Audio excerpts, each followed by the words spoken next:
Gavel in the hearing. The Subcommittee on Homeland Security will come to order. As this hearing is being conducted virtually, I want to remind members that you are responsible for muting and unmuting yourselves. When you are recognized to speak, if I notice you have not unmuted yourself, I will ask if you would like the staff to unmute you. If you indicate approval by nodding, staff will unmute your microphone. To avoid inadvertent background noise, the chair or staff designated by the chair may mute participant microphones when they are not recognized to speak. If there's a technology issue during a member's speaking time, we will move to the next member until the issue is resolved, and you will retain the balance of your time. We will be operating under the 5-minute rule. When you have 1 minute remaining, the clock on your screen will turn yellow. When your time has expired, the clock will turn red, and it will be time for me to recognize the next member. We will follow the speaking order set forth in the House rules, beginning with the chair and ranking member, followed by members present at the time the hearing is called to order, in order for seniority, and we will alternate by party. Next, we will go to members who were not present when the hearing was called to order until every member present has had a first round. As a reminder, members can submit information in writing for any of our hearings or markups to the email address that was provided in advance to your staffs. Now let's begin. I welcome everyone to this morning's hearing on Coast Guard readiness. Admiral Schultz, we are pleased to have you testify before us today. I'd like to start by extending my gratitude to you and all the men and women of the Coast Guard for your service to our nation. This past year has been difficult for so many. The Coast Guard in particular has shown once and again to be a resilient force in protecting our nation. The Coast Guard has been a critical federal asset in response to the COVID pandemic. From the early days of the COVID virus, the Coast Guard was at the forefront of disembarking nearly 300,000 cruise ship passengers and crew, coordinating the deployment of medical staff and supplies, as well as safe medevac, and later delivering vaccine to communities in Alaska. The Coast Guard's role is one that only can be performed and filled by this incredible service organization. The COVID pandemic also required the Coast Guard to pivot from its everyday operational requirements. In some cases, to maintain safety protocols, ship crews had to forgo port calls and multiple times isolate for 2-week periods. The Coast Guard also endured distressing events such as fires on the National Security Weishi and the icebreaker Healy. In both cases, the crews mitigated damage to the cutters and quickly began repairing the fire damage. The Healy also required moving a 100-ton motor from Baltimore to California and installing it onto the ship. This was no small feat. In addition to its normal workload and these extraordinary challenges, the Coast Guard was also faced with responding to the largest number of named tropical storms and hurricanes ever.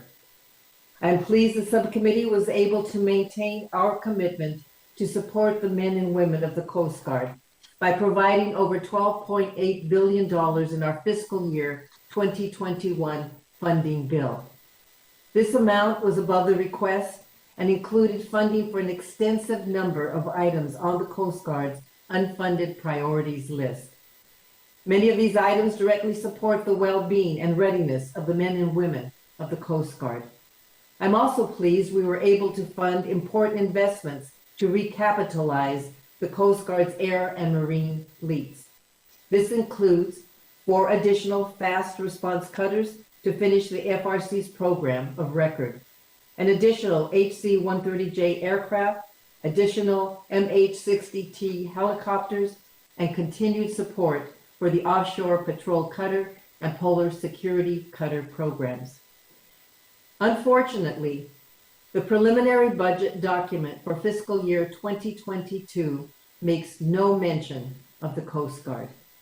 We can only glean from this that the request is unlikely to include any substantive enhancements for the service. I hope next month when we get the full budget request, this will not be the case. Admiral Schultz, we look forward to your testimony and how you are executing current funding. We are also interested in hearing your thoughts on the future of Coast Guard readiness. While some of our questions may be oriented toward activities anticipated for the coming fiscal year, we understand at this time you are not at liberty to specifically address most 2022 budget requests. Thank you again for joining us, and I look forward to your discussion. I now turn to the distinguished gentleman from Tennessee, Ranking Member Fleischman, for his opening remarks. Thank you, Madam Chair. And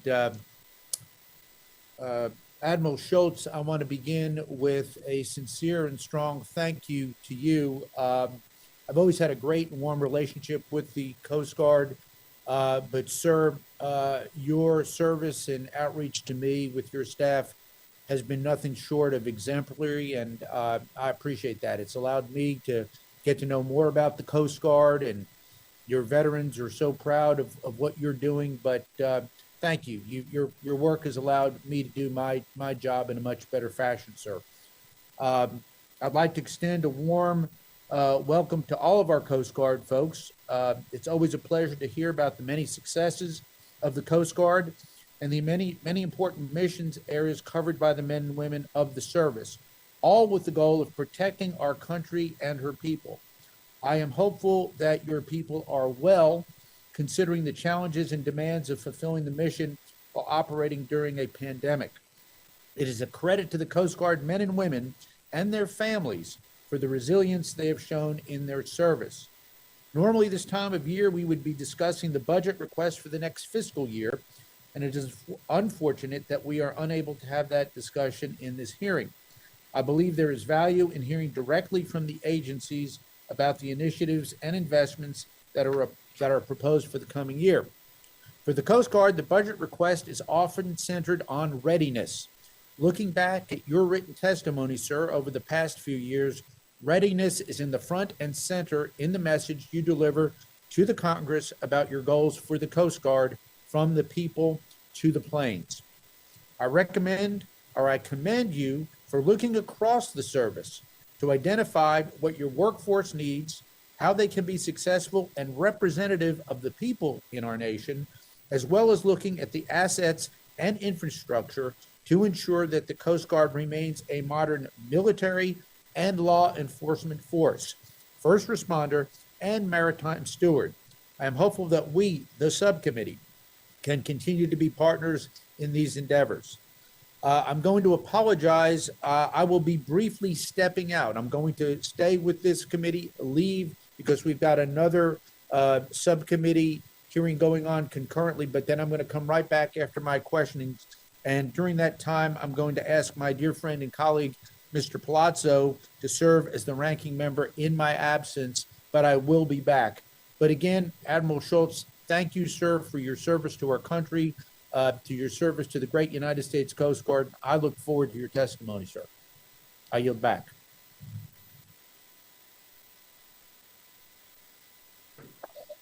Okay. Thank you, Mr. Fleischman. To ensure everyone has ample opportunity to ask questions, I ask each member to keep their turn to the allotted 5 minutes per round. Admiral Schultz, we will submit the full text of your official statement for the record. Please proceed with your oral testimony.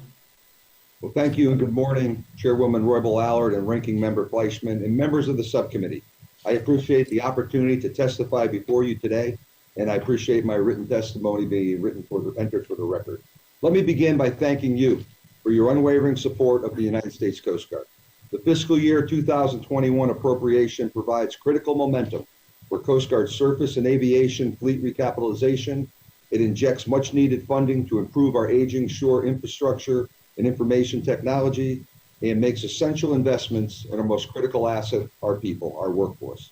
With your assistance, we must sustain momentum in our efforts to restore readiness, and we must continue to transform into a 21st century Coast Guard, one that stands ready to meet an increasing demand for our services and is able to operate in an increasingly complex, interconnected, and technologically advanced maritime domain.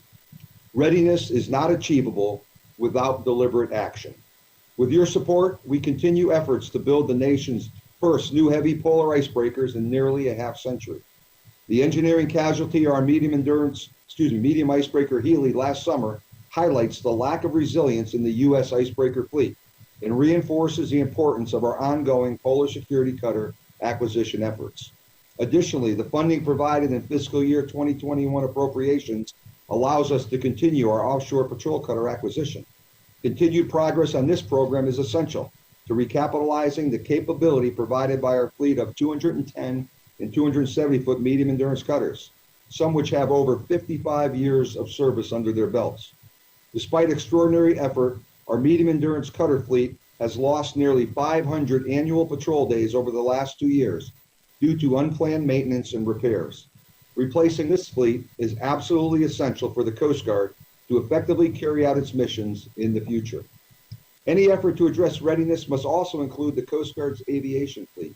Our fleet of MH-65 Dolphin helicopters is increasingly difficult to maintain, and the rapidly declining availability of parts for these aircraft is affecting our ability to field this capability. Accordingly, the Coast Guard must take immediate actions to begin transitioning our rotary wing fleet towards a single airframe comprised of MH-60 Jayhawk helicopters.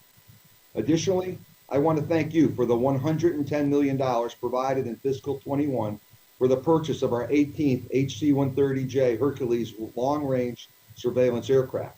This highly capable, modern aircraft improves our interoperability with the Navy, Marine Corps, and Customs and Border Protection, and allows for real-time sharing of critical mission-related data, enhancing maritime domain awareness and mission effectiveness.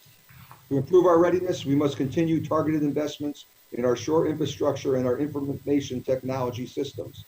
We greatly appreciate the $363 million provided for critical shore facility and housing projects in 21. Our shore facilities serve as the basis for all of our operations, and these investments provide modern facilities that enhance the resilience of our shore infrastructure portfolio against both natural hazards and climate change. Moreover, the $185 million provided between the CARES Act and the fiscal 21 appropriations have allowed us to begin vital technology upgrades to our network, hardware, and software that serve as the first investments in our technology revolution initiatives. Technology enables every facet of Coast Guard operations, and improving technological readiness is an imperative for successful mission execution and our ability to recruit and retain a capable, talented workforce moving into the future. While cutters, aircraft, and infrastructure are mission enablers, the Coast Guard workforce engages in essential people-to-people interaction at the local, national, and global levels. Readiness requires empowering this workforce with the information, knowledge, skills, and support systems that allows them to excel across the full spectrum of Coast Guard operations. And I am incredibly grateful to the Congress for your tremendous support of our people. As the pool of Americans eligible to serve in the armed forces becomes smaller, the Coast Guard must provide parity with the other military services. Readiness is also about the attractiveness of our service in a highly competitive job market. This includes bonuses and retention pay, modernized training, expanded educational benefits such as tuition assistance, and access to reliable childcare. In closing, I would like to thank you again for all that you do for the Coast Guard. Your unwavering support is essential for the building and supporting the Coast Guard our nation needs, and enabling our dedicated workforce to remain semper paratus, always ready. Thank you for the opportunity to testify this morning, and I welcome your questions. Okay. Thank you, Admiral. I'd like to begin in one of the things that you addressed in your opening statements, and that has to do with readiness and diversity. As you know, the subcommittee has a history of investing in recruitment and retention aimed at increasing diversity. And we've discussed many of your efforts to encourage a more female and family-friendly environment. And there's no better way to encourage diversity than by modeling it. So I want to congratulate the Coast Guard for recently announcing the President's intent to nominate Admiral Linda Fagan to be the first Commandant. If confirmed, she will be the first woman 4-star Admiral in the history of the Coast Guard. So could you please spend a few minutes to discuss the outcomes of your diversity initiatives and investments and your ideas on how you can continue the progress in this area. Woman, thank you for the question, and we are excited for Vice Admiral Linda Fagan's nomination to be our first 4-star female officer and future Vice Commandant, 32nd Vice Commandant. She is a fantastic officer, and we are excited for that to move forward in the Senate. Ma'am, to answer your question, so my goal, and you know that since day one, June 2018, is Coast Guard more reflective of the nation we serve. And we operate in a very competitive environment for talent. I'm looking for about 4,000 young enlisted men and women on an annual basis and about 500 officers. And we compete with the other Department of Defense Armed Force Services that are out there looking for about 1,000 folks every few days. And for us, I have 54 recruiting officers across the nation. We scoped that down in the sequestration period in 2013 from 104. We've got 320 or so recruiters. On a comparative basis, the Marine Corps recruits about 30,000 recruits a year. We recruit 4,000. Our recruiters average about 12.5 recruits each. The Marines about 7.5, and they do it with a workforce that is exponentially bigger than ours, and they have, about 48 recruiting offices, but then they have depot level sub offices in the hundreds. So we are working hard there, ma'am. I think our progress is that, we commissioned a RAND study, holistic study, to look at women and retention issues a couple of years back.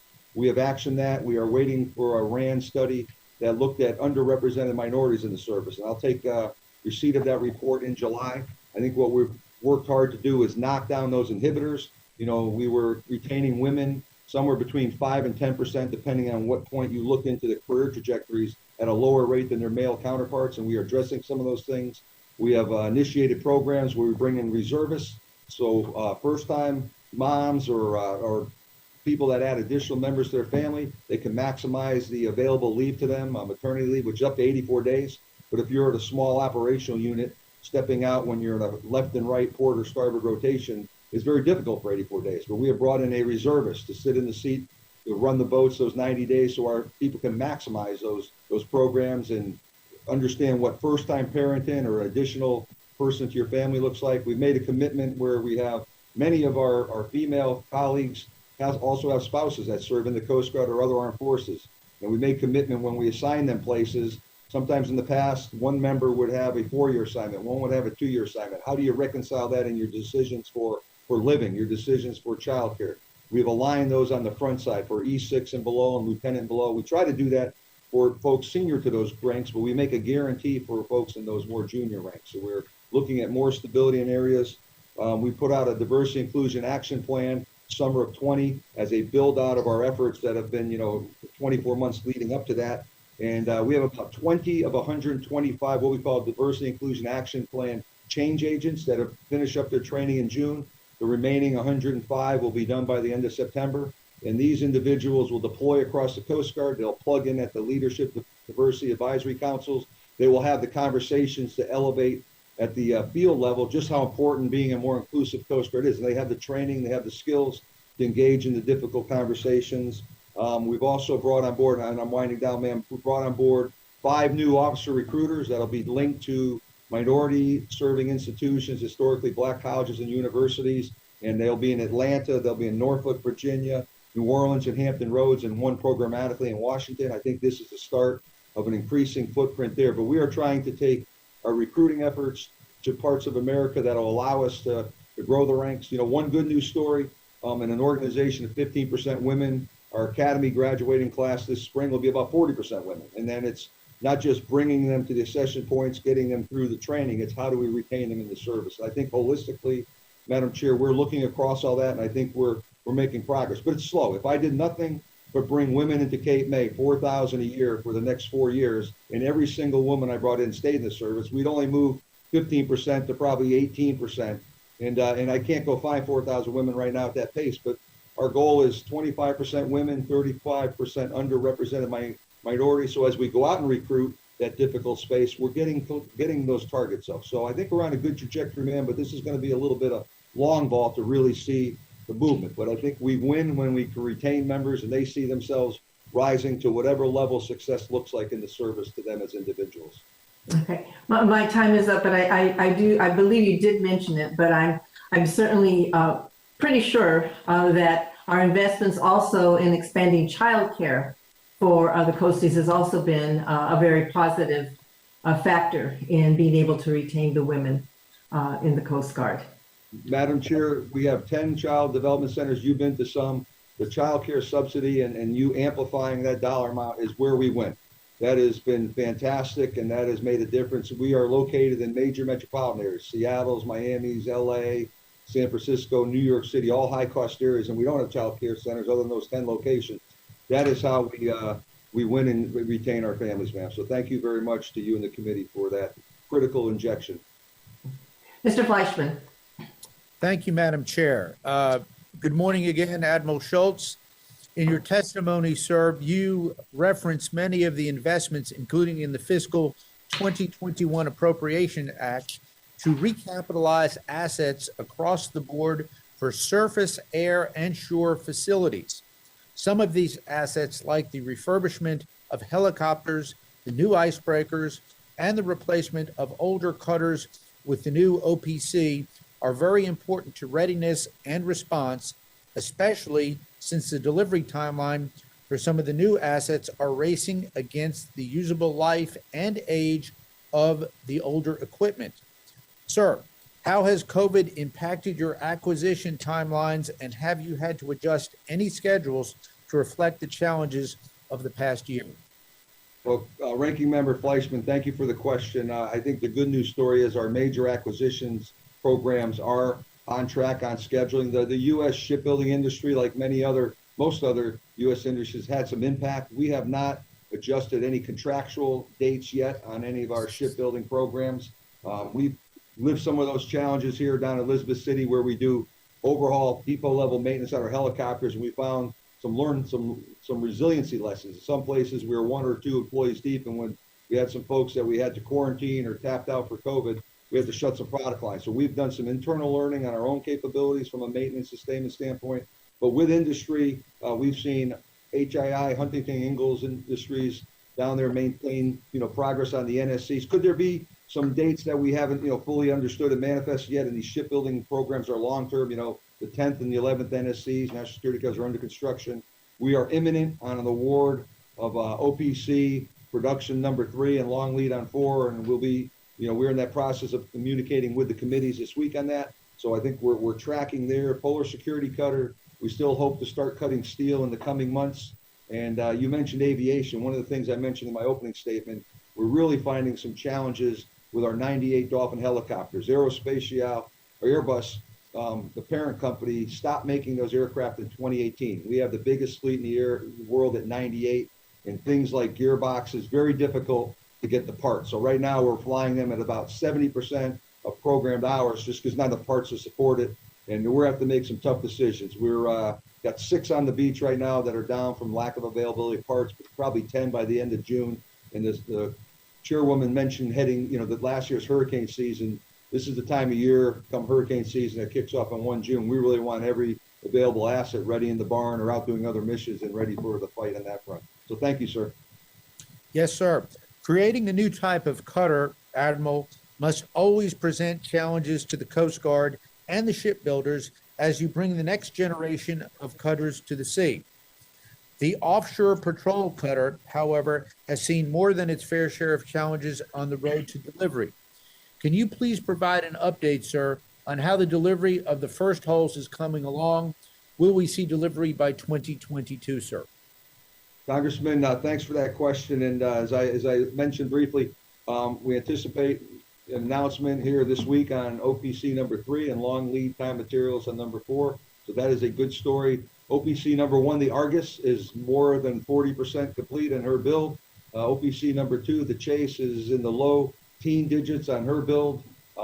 So I think the 22 delivery, latter half of the calendar year, late part of 22, I think we're still tracked. There's been no contractual modifications to that.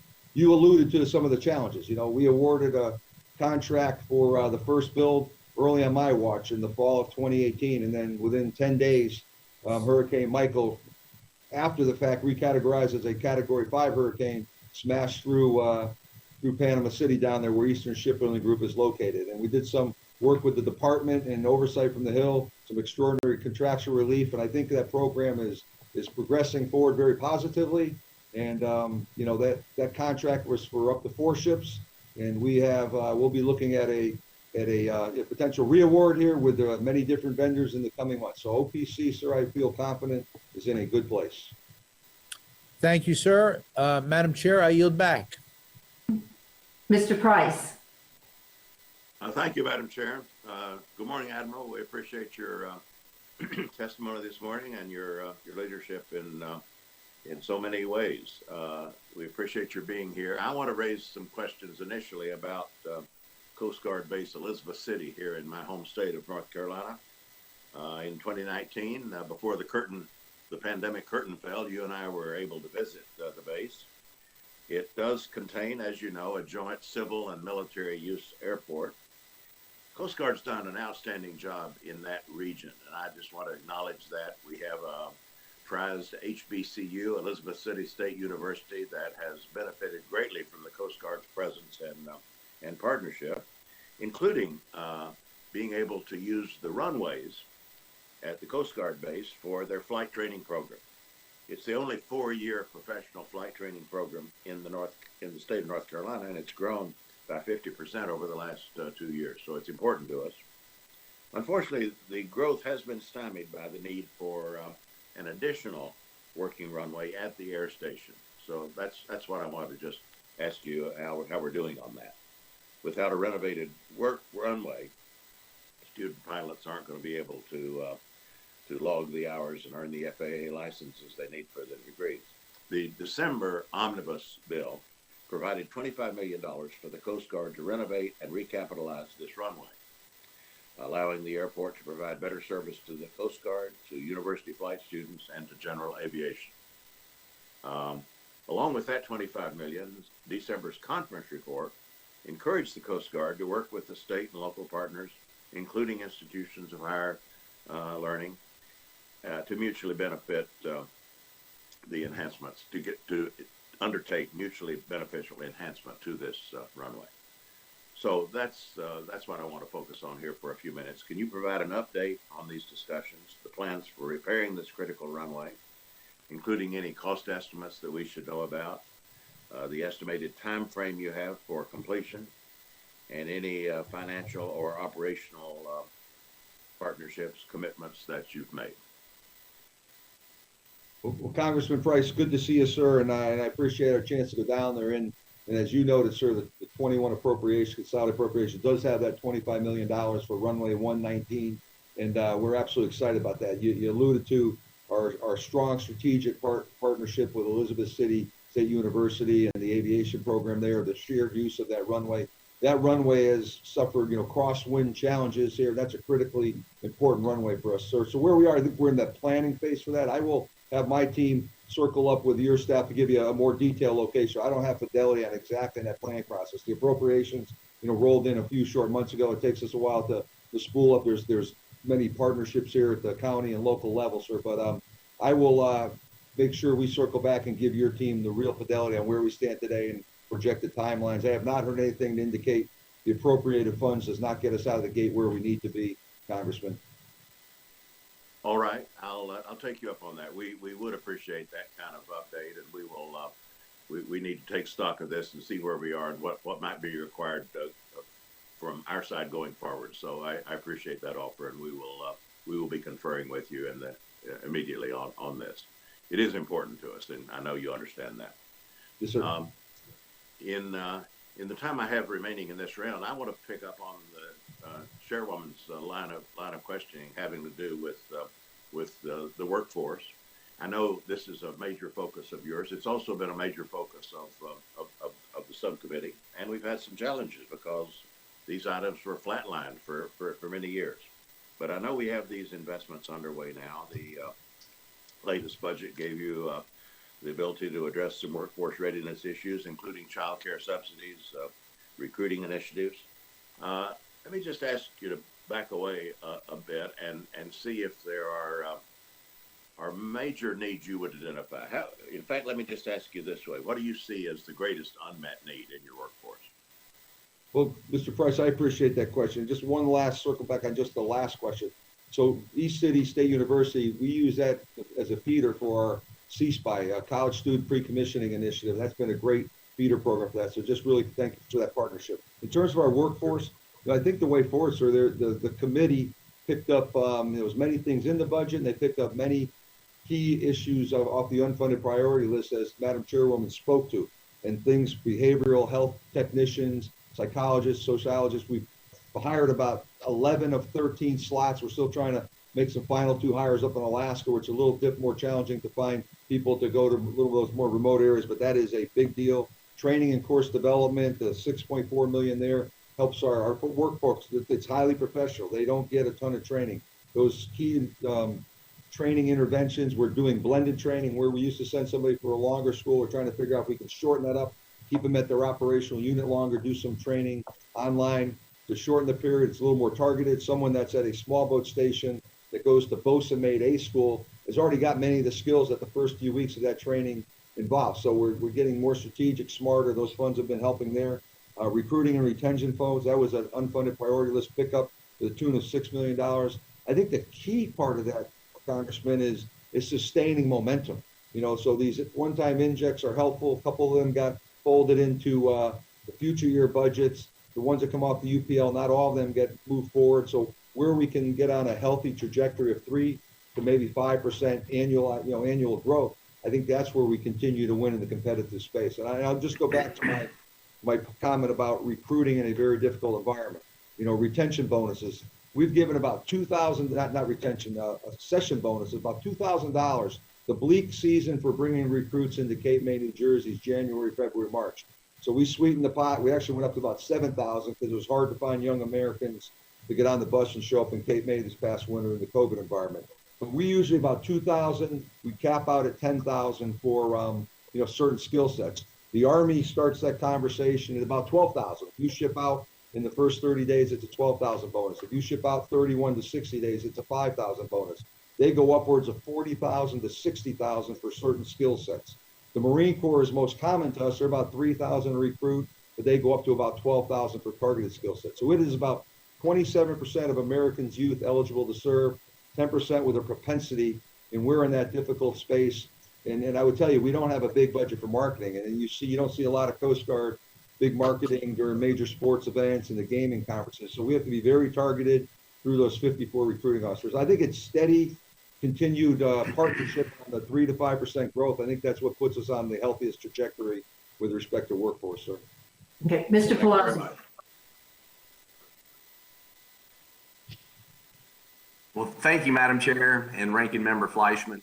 Thank you, Admiral Schultz, for being here today to discuss the readiness of the Coast Guard and for your dedication to the men and women you lead within your agency. I believe you have done an extraordinary job of making sure the Coast Guard is ready for what the future has in store. I'm proud to have worked with you and your team last year to ensure Coast Guard retirement benefits are protected from future government shutdowns. I'm a huge fan of the Coast Guard. I believe that they are the jack of all trades within the Department of Homeland Security. And as many of my colleagues also know, I do not miss a chance to talk about the Coast Guard in their new and improved national security role.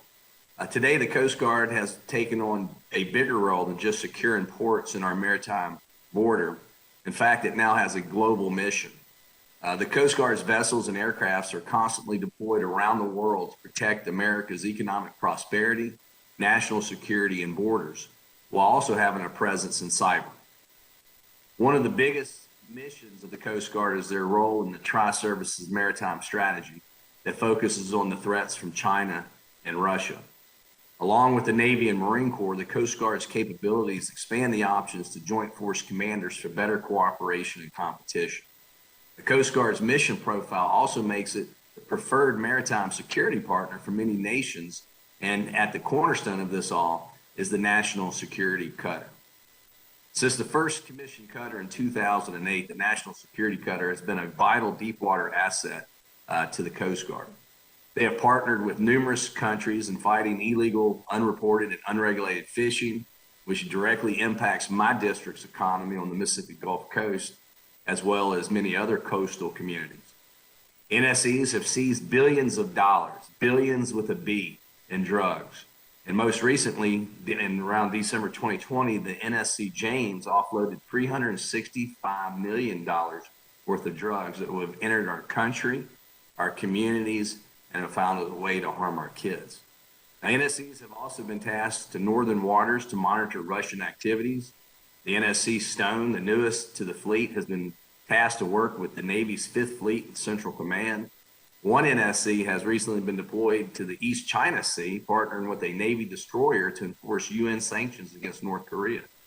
And just yesterday, the NSC Hamilton transited into the Black Sea in support of our NATO allies. And when it comes to a price tag, the National Security Cutter absolutely pays for itself within the first year of deployment. And when it comes to capabilities, it is second to none. Extremely capable multi-mission ship. And I've said it many times before, but I won't hesitate to say it again. A further investment for a 12th NSC would ensure our Coast Guard stays ahead of our adversaries and meets the military needs hoisted upon them. With that, coming up, my first question for you today is, as the United States looks at our near-peer threats like Russia and China, what role do you think the Coast Guard will have deterring these new threats? Well, Congressman, thank you for the question, and thanks for highlighting, sort of the global stage that the Coast Guard is finding itself increasingly a relevant instrument of national security upon. Our national security cutter Hamilton, as you mentioned, did enter the Black Sea first time since 2008, and they got some very exciting partnerships with NATO allies in the region. That is an incredible class of ships. I think the Coast Guard brings a unique.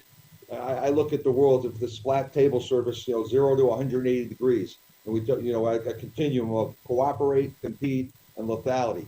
I think that 0 to 150 degree arc is the cooperate and compete phase.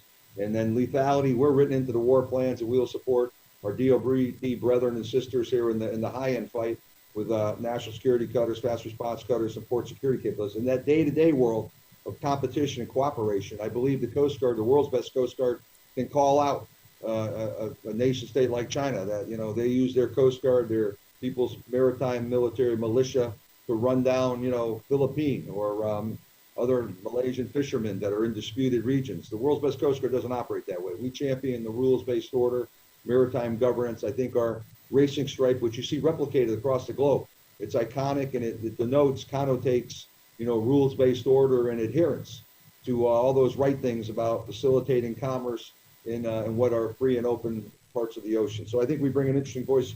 The Stone was off the east coast of South America. First time we've been down there, we partnered with the Uruguayans, the Argentinians, the Brazilians on IUU, illegal, unregulated, unreported fishing. The largest deep water fishing fleet of the world is under the China flag state. There's about 350 of them a year ago, and we're watching to see what shakes out this year on the the west coast of South America. 350 of them are operating around the Galapagos Marine Reserve, a critically important maritime habitat. The Ecuadorians asked us to come in and help them understand what's going on. We sent the national security cutter there. In a short few days, we identified some portion of a couple dozen vessels that seemed to be potentially spoofing their AIS, which connotates illicit activity. So that deep water fleet is off the coasts of Africa, east and west. It's off the eastern coast of South America. And there's no flag state oversight. So I think what we bring to that is, I don't have enough cutters to be the world's fish police, but we can take a global leadership. We can integrate academia, non-governmental organizations, and like-minded partners with their maritime capabilities, and we can call out bad behavior. So I think it's an increasing role. You mentioned sanction enforcement against the DPRK back in 2019. We had 2 national security cutters, 5-month heel-to-toe deployments there. We just got back with the Kimball out in Oceania, working out with the Fijians and others. I'll stop with just saying there's 4 law enforcement detachments on Navy ships as we speak this morning, 2 in the Pacific doing the Oceania Maritime Security Initiative patrols, and 2 in the Caribbean on that vector between Venezuela and the Dominican Republic, Haiti, Hispaniola. There's been 2 drug interdictions in the last 36 hours on that vector alone. With airborne use of force, Navy helicopters employed by a Coast Guard precision marksman, and we are working closer than we ever have, sir. And you mentioned the Hamilton, and those 2 fast response cutters are on their way to Bahrain right now to join the 5th Navy rank, sir. Well, Thank you, Commandant. Madam Chair, I yield back. Mr. Quigley. Thank you. And that touched on the issue I was going to ask about, the illegal, unreported, unregulated fishing. I mean, as deep a dive as you want to take, I wouldn't mind. I don't know how close you are to where we can actually go out there and see how this work is going, just how this problem has grown and what else we can be doing to help you. Congressman, thank you. You know, I'll turn the clock back to the fall of 2018. The Navy in Newport every other year has the International Sea Power Symposium, and I went up to talk about the work of the Coast Guard to international partners. And many of the world's navies and maritime forces look a lot like the United States Coast Guard. So we have a connection there that's just sort of forms naturally. I was ready to take a lot of questions on counter narcotics and other threats, violent extreme threats. What I heard the most about in 2018 was their concern with IUU fishing. And I think we have processed that. We have upped our game and put out a strategic outlook, a 10-year strategy this past fall that talks about an elevated role for the Coast Guard. Again, if you could send that to us, to my office again, I know we probably got it, but if you could send that to us again, I appreciate it. We'll send it up, and I'd be happy to come up, and if your team would like a briefing, offer that as well. Absolutely. What essentially, sir, is a food sustainment issue. It is a maritime governance issue. What we see is these fishing states, these large states, you know, the IUU schema. China is the largest distant water fleet. Taiwanese number 2. You get South Koreans, Japanese, Spain. What the downside is, a lot of legitimate fishing goes on, but the folks that are violating fishing norms, they come into areas. There's ecological damage. We've seen what's happened off the nearshore waters of China. Essentially, they've been forced to push their fleets further. Xi Jinping said, hey, build bigger ships and go across the globe to find fish. About a third of the fish we consume in this country comes in through probably IUU sourced fisheries. So it's an issue at home. It's a competitive disadvantage. We hold our American fishermen to standards. We are an active flag state. There's also, you know, when you look at the African continent and you project out population growth, you know, 40% of the protein on that continent comes from the ocean. Chinese are operating off the east and west coast. There's backroom deals with no transparency. How close are they on those coasts?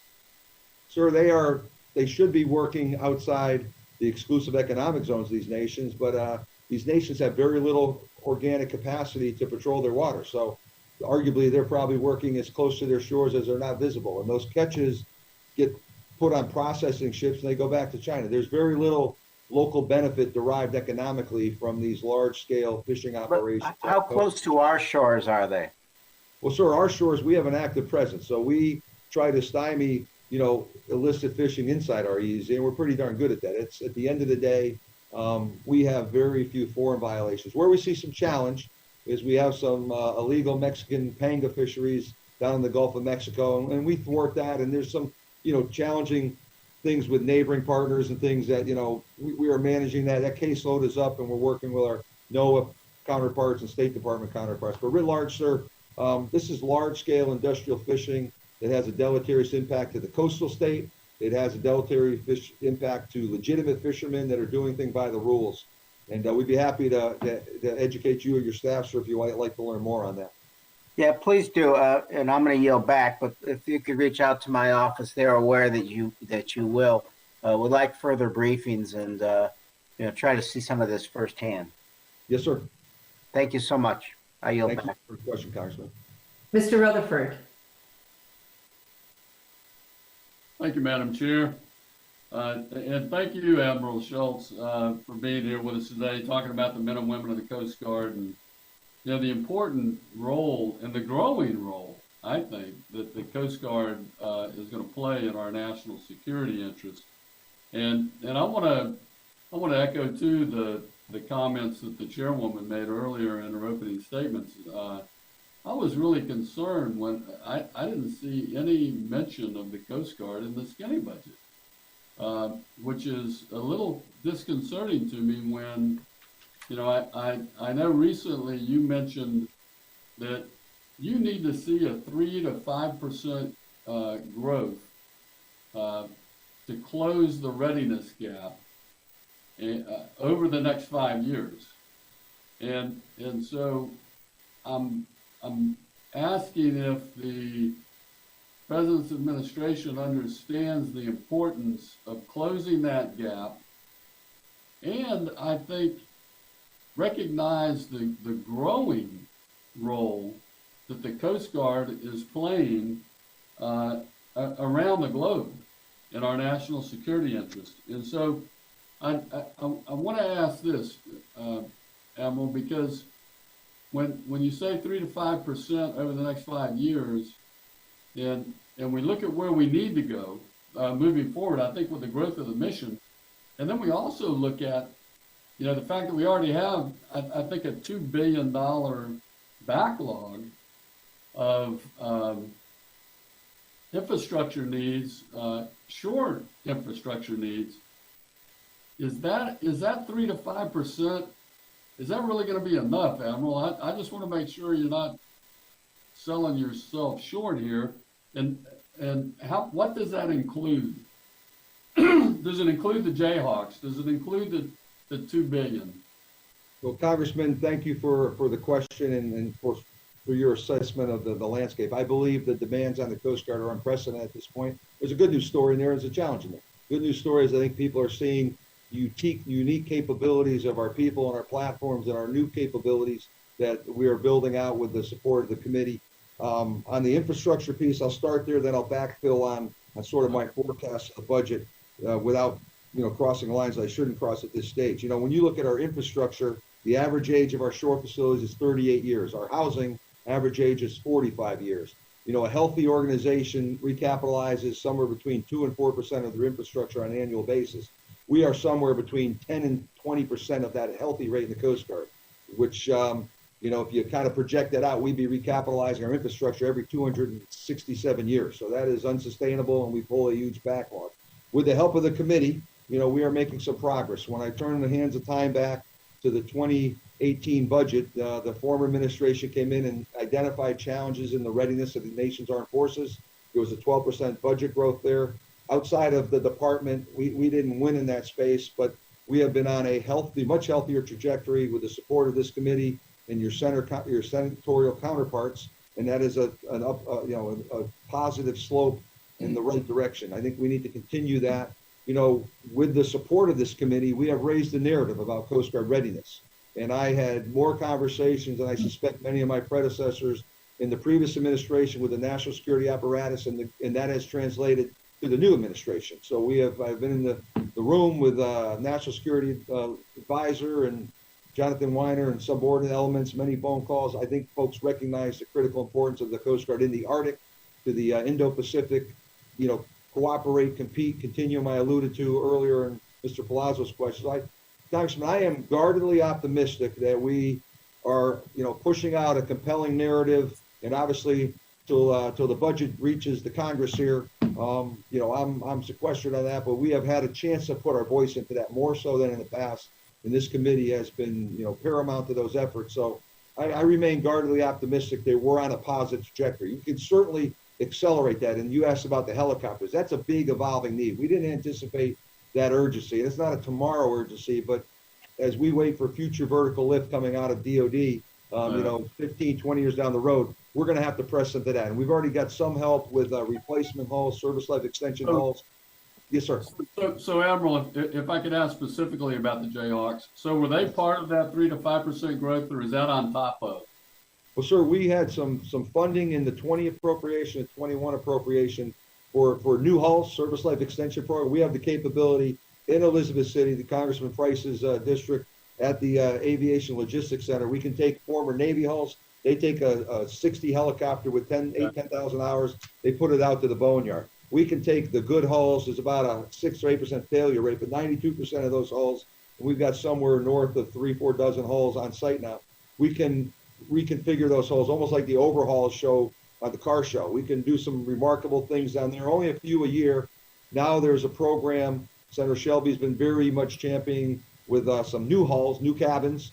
And I think between a blend of those Sundowner former Navy hulls, some new hulls that have been appropriated in 2021, some running room ahead to still bring some more in, and there's some maintenance for manpower, we can build that fleet out I think, in the coming years. We owe more fidelity to the committee on that, but I think we're on the start of that, but there's some additional funds to support that, sir. Okay. Admiral, thank you very much for that answer and clarifying that situation. Thank you, Madam Congressman. Chair, I think my time has expired. I will yield back. Mr. Aguilar. Thanks so much, Madam Chair. Good to see you, Admiral. Thanks for joining us. And just piggybacking off of those last comments, I appreciate that you feel you have more visibility into the budgeting process moving forward than you have in the past. I wanted to ask you, in your 2021 State of the Coast Guard address, you talked, just as you talked to Mr. Palazzo, about the national security threats and some of the tonnage that you've captured of illegal drugs over the last few years. 2.4 million pounds of illegal drugs over the last 5 years. This year alone, Coast Guard cutters Bertholf and Monroe seized 7,500 pounds of cocaine in San Diego in March, and the Coast Guard and Navy jointly interdicted of over 11,400 pounds of cocaine in February. It's clear that the U.S.'s efforts to fight drug trafficking and prevent these illicit drugs from reaching our soil are conducted mostly through the Coast Guard. What capabilities most assist you in these drug interdictions, and what additional capabilities or resources do you feel would ensure that you would continue to have effective counter-drug trafficking visibility into these transit zones? Well, Congressman, thank you for the question. And then there's a lot of parts to that, but we historically have been averaging about 460,000 pounds, about 210 metric tons a year removed by Coast Guard forces. There's a good news story as the work of U.S. Southern Command working through the Coast Guard flag-led Joint Interagency Task Force South. We see partner nations here in the Western Hemisphere contributing to about 65% of the cases. In about 40% of those cases, they're responsible for endgame. It's below the tear line information, provide those nations and their forces supported through Department of State initiatives, Department of Defense initiatives. There's some places where we buy boats to support, State Department might buy a boat for the Guatemalan forces, a special naval. Then Southcom can layer in some outboard engine repair, some communications capabilities, some Coast Guard training, maybe some special force training. And then those forces go out and they conduct law enforcement operations with good success. Where that hasn't matured is as those forces go out and interdict, they don't have the same level of prosecutorial success. We interdict folks at sea, high seas, we bring them back, we bring them into what we call the interdiction cycle. They go before, turn them over to another agency. We detain them, they effect an arrest, they appear in the U.S. criminal justice system.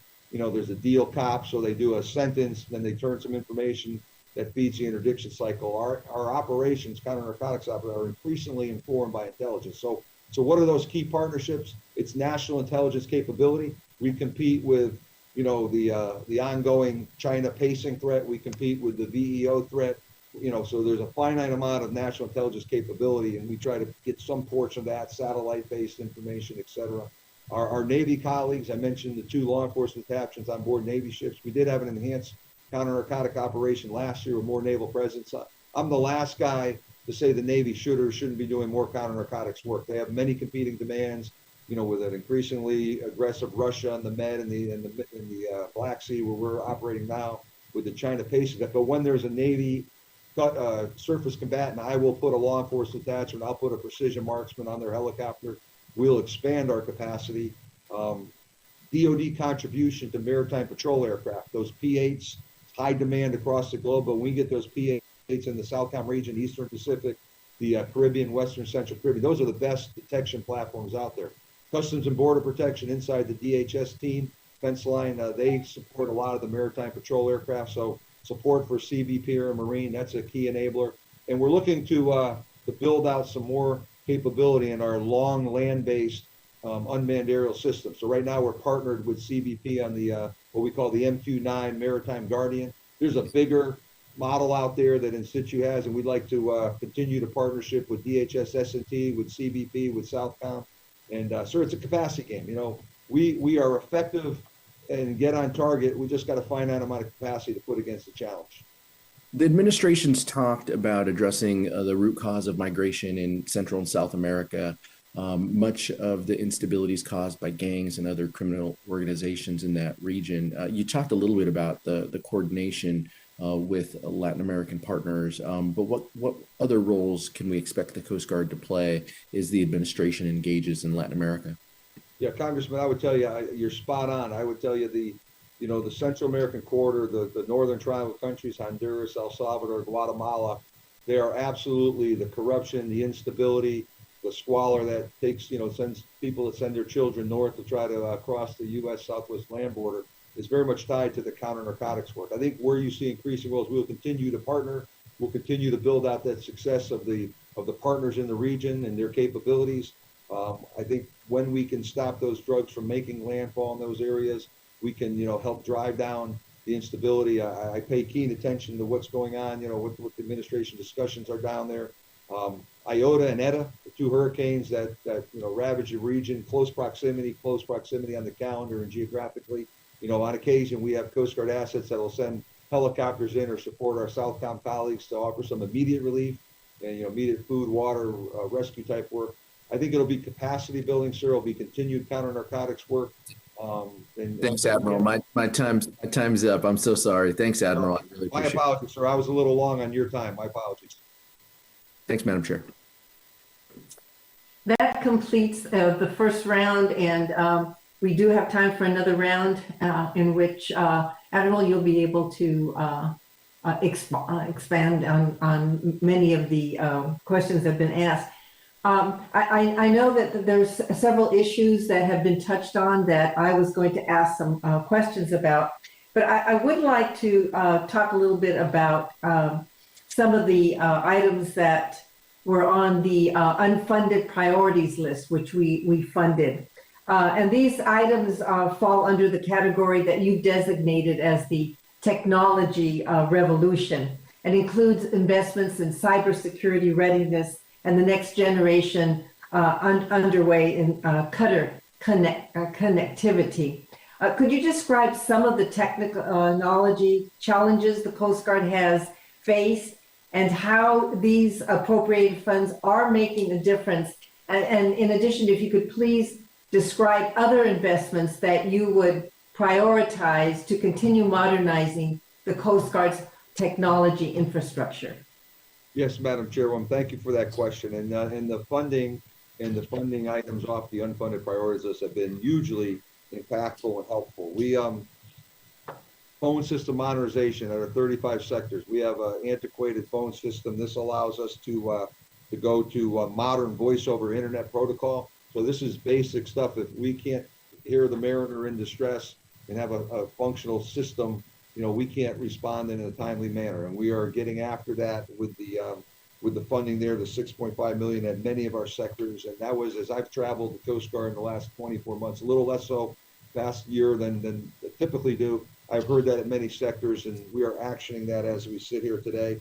Next generation cutter underway connectivity, and that's to the tune of $15 million. So you think about those deployed ships that are downrange, particularly in a COVID environment. They're the only liberty, time off, or port visits they see is to go in and get fuel and groceries. So our men and women have been at sea 185 days, broken into 70, 90, 60-day chunks of that, but no port call. So the ability to do their job, link back to Mother Coast Guard and do their work, which is all computer-based today, is enhanced by connectivity.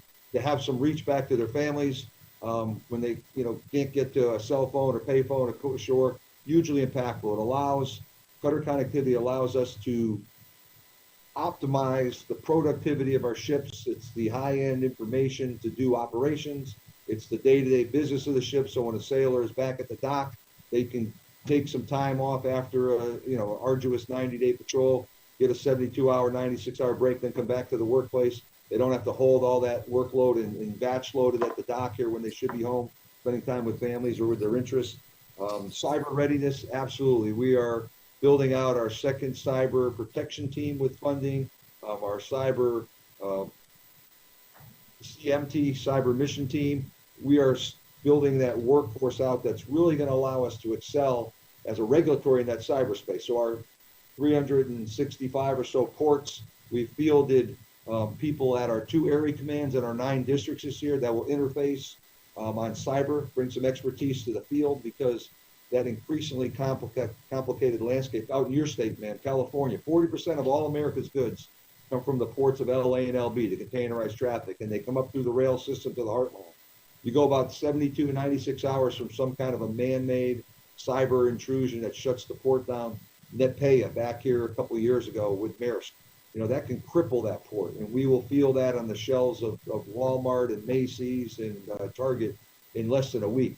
So there's a cyber element that the funding has helped us get after.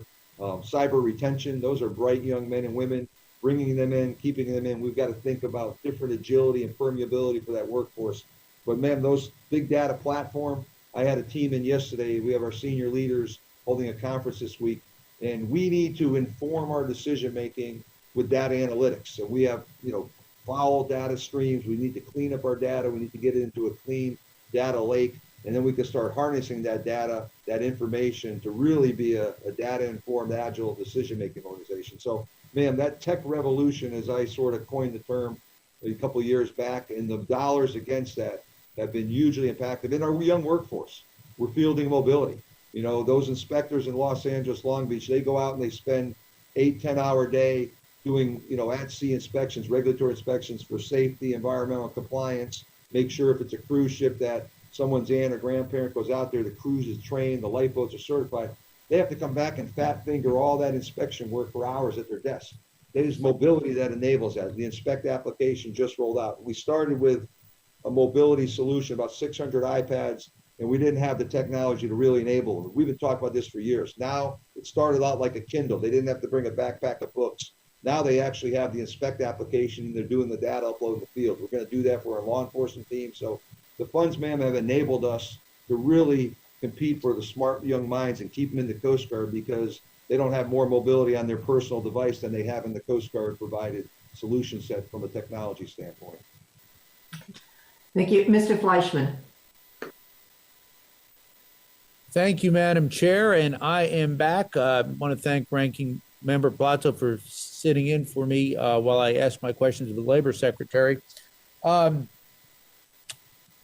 Commandant, you and I have gone up to the Arctic together, and I really appreciated that trip. We've seen over the past few years a rise in military activity by the Russians and the Chinese in the Arctic, sir. I know we talked about this at length with Admiral Bell when we were in Alaska almost 2 years ago, but recently we're seeing great news of greater activity and Russian military investment in the Arctic. How is the Coast Guard responding or preparing for this emerging threat? And are you getting support from the Department of Defense and through budget to get resources that you need to continue with your frontline position in the Arctic, sir? Well, Congressman, you spoke to the increasing geostrategic importance of the Arctic, and that is absolutely critical. I just came back from Alaska this past week and had the privilege of meeting with Governor Dunleavy and the two Alaska senators. We talked a lot about what's necessary in the Arctic. I've used the phrase that presence equals influence in the high latitudes, both the Antarctic and the Arctic. And we haven't had much presence up there. We lost the Healy last summer, and that was unfortunate. But the Healy is back. We will send the Healy, working closely in collaboration with the Canadians, across the Northwest Pass. So they will enter through the Bering, transit across North America. We'll push the Healy out to the Atlantic, probably up to Greenland. I wish I could push her further by the amount of available days. She'll have scientists on board. We'll have international partners. We'll have Navy sailors on board. We'll be building out our Arctic capabilities. What we saw last year, and this is open source information, China has an increasingly repetitive presence in the Arctic. Probably 6, 7 of the last 8, 9 years, they've been up there with one of their 2 research. They started with one Ukrainian obtained research vessel, the Snow Dragon 1. They built a second ship. Admiral, I'm going to have to ask you to stop. That phone call was that apparently we've lost our live stream, so we have to pause for a few minutes so it can be reset. Yes, ma'am. We are holding here.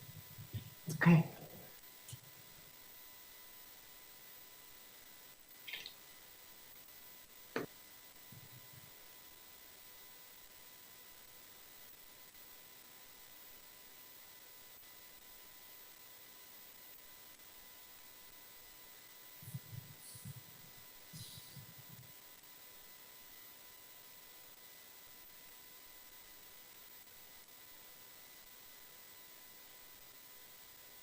It's happened on both.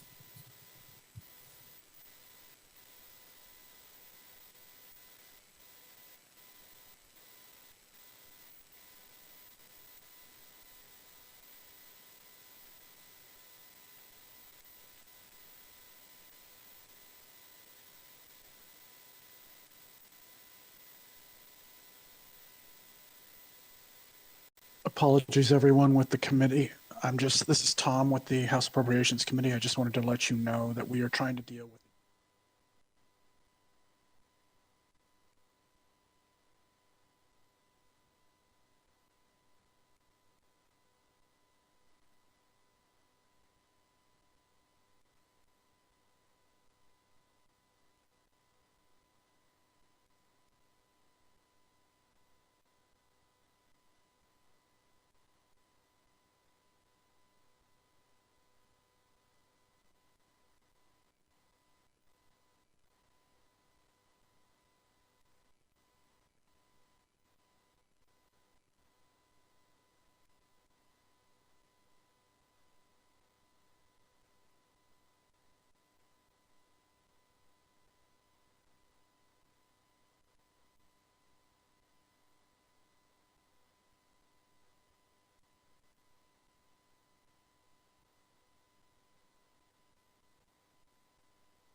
Subcommittee has been tremendously supportive.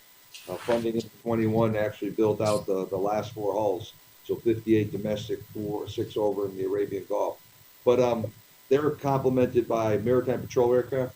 That DoD piece, we get a lot of support from them. So Customs and Border Protection inside the DHS family, Coast Guard C-130 airplanes, sometimes some CASA 235, a little shorter range. Those DoD P-8s, other capabilities. There's contract work that Southcom does. It's government-owned, contract-operated aircraft down there. All those things come together, sir. Really, it's a capacity conversation. When we can put more in the fight, we've got intelligence to see 70, 80% of the activity. We don't have the capacity. But again, I'm cautious with all the demands on my Navy brethren here, across the globe to not sign them up for more. But I will enable a Navy ship with a law enforcement attachment, which brings the ability to do law enforcement there. We will continue to work with the partner nations. I mean, we are good at that mission, sir. It's just you could take the entire United States and kind of lay it in the Eastern Pacific Ocean. And I make the analogy at times like a handful of police cars operating from Columbus, Ohio, doing speeding across the whole nation, checking the whole nation. You got to bring them into the station when you catch them. So it's a vast area. But what we do does matter, sir. It matters, as you said, in that Central American corridor to the instability in that region that fuels the migration. It's all sort of interplayed and intertied there, sir. Okay. I appreciate it. Thanks, Admiral. Thanks for your interest in that, too. Of course. Madam Chair, if I could ask just one quick question. That was another call. Actually, we are back on streaming. So, Pete, your question was live. Any other question that you wanted to ask? I know you have to run, and then I'm going to turn to Mr. Rutherford. Okay, John, Mr. Rutherford. Thank you, Madam Chair. And Admiral, thank you for being here with us, even during the downtime. I want to go back to the issue of China, the challenges that we're going to face with China and are facing around the globe. And Coast Guard response. You mentioned earlier or in the Galapagos Islands and that 15 fleet that China has sent in there. I'm very concerned when I look at this whole Belt Road Initiative that China is really pushing their influence deep into the hemisphere now. And we see that with Ecuador. We see that they've been in Guyana, they've been in Suriname. It's disconcerting to see these moves. The South China Sea is another area that I know you all are addressing as well. Can you talk a little bit about the future needs? What can we do in Congress to help you with really this global national security aspect in pushing back on the Chinese? Yeah, Congressman, thank you for the question. I would say, starting at the end with your question, I think where the Congress can be the most helpful is maintaining momentum on our major recapitalization programs. Those initiatives that Madam Chairwoman has led the committee, and Mr. Fleischman, on people initiatives. I think people readiness, new capabilities that allows us to be the Coast Guard the nation needs. I look out to the Oceania region. I mentioned we have 2 law enforcement attachments on naval combatants today. Oceania Maritime Security Initiative. Doing that, we've got 3 fast response cutters that the committee has supported in Guam. I'll be out there commissioning those ships in August. Those are tremendously capable, whether they're 154-foot length over the water, crewed by 24 Coast Guard men and women. They got about 10,000 miles of expeditionary range. I think we bring a people-to-people way to partner. It's not as expedient as a checkbook, but I believe that region of the world, you date back to the history of the war. And, when we fought on the beaches of Guadalcanal and throughout the Solomon Islands and other places, I believe they value our Western, our lifestyle, our cultures, our democratic ideals. I think the Coast Guard is in that space on a people-to-people basis, sir. So I think that is important. Offshore patrol cutters will give us a further reach in that part of the world, sir. I think it's this IUU fishing where we can call out those distant water behaviors, funding to help us link up. The tech revolution ties to that, an enabled workforce, the ability to do data analytics as we look into those increasingly complicated problem sets. And then I think there's a piece where we see, nation states in the cyber domain. And I think, we've seen, the solar winds linking back to Russia. We need to protect the 95% of U.S. economic commerce that happens on the oceans. That is an increasingly complicated threatscape. And as we build out cyber capabilities, I think all those things are places, sir, with the United States Coast Guard, with that 3 to 5% growth, playing a little catch up. But if we stay on the trajectory the Congress has set us on, maybe a few infusions, continuing to pick some things off the U-Poll above the president's budget. So I think we have the Coast Guard that pulls us into the 21st century, and we can be a real useful tool for the United States writ large as we compete in this great power paradigm we find ourselves. Exactly, Admiral, and that's gonna require that you have the best trained, the best prepared leadership possible. And so that's one reason I'm very proud to serve on the Board of Visitors for the Coast Guard Academy. And I want to ask, one of the things that I'm trying to do is really make the Coast Guard Academy attractive to our military service academy applicants. Are there some things that you think we can help you with in achieving that mission of bringing those young men and women in? And I think the things that you talked about earlier with the chairwoman on this diversity of outreach and all is going to be very important in that success. Can you talk a little bit about that? Sure, Congressman. I would tell you our flagship institution for officer development and commissioning officers, all our officer programs at the Academy, both the Officer Candidate School and the Coast Guard Academy, it's about a 50-50 split that we feed officers, even some direct commission officers maybe come in with law degrees. We bring them in as an 03, a lieutenant, make lawyers in the Coast Guard. So that is our center of gravity, that 103 acres in Connecticut. I think what helps us is a lot of aging old infrastructure there. It's part of the infrastructure conversation I talked about with, 38-year-old buildings on average. And, I think we just opened up a new modern fitness facility there. When you're competing with these bright young men and women with a lot of choices, other service academies, other great academic institutions, it's a pretty high bar to get in. They visit, they see old stuff, maybe at the end of the day, they might go elsewhere. So I think we're on that trajectory, sir, but I think it's there's a branding issue. I think some additional help and continued help on recruiting. I think those things help. I think, broadening diversity, those 40% of women graduates, seeing a Vice Admiral Fagan as Admiral Fagan and the Vice Commandant, bringing more women into our flag ranks. All those things are enabled by that steady, predictable funding, Congressman. So I think we're on a good trajectory. And I just was cautioning the committee earlier to say change doesn't come fast when the numbers are small. There's a certain sort of quality and quantity, as the Russians say, on how fast you move the service. But I think we're on a good trajectory, and this continued support, sir, I think is the best way to get us there as quickly as we possibly can. Well, I'm very proud to support the Coast Guard and everything that our coasties are doing out there. So with that, Admiral, thank you very much. And Madam Chair, I see my time's up. I yield back. And thanks for your participation as a Board of Visitors member at the Academy, Congressman. That's an important thing, and we're getting ready to sort of activate that again here, given some of the COVID time out we had to take this past 14 months or so, sir. I just want to say that I think another thing and we've talked about this, Admiral, in attracting more young people to the Coast Guard is actually helping them in terms of the information they get to understand what the mission is, the broad mission of the Coast Guard is, such as, the drug interdiction, protecting our country, up in the Alaska regions against, Russians and the Chinese. I don't think that in general, the public understands just the critical mission that you all have and how expansive it is. Very often is just seen most of the time as, rescuing someone, who is drowning in the ocean.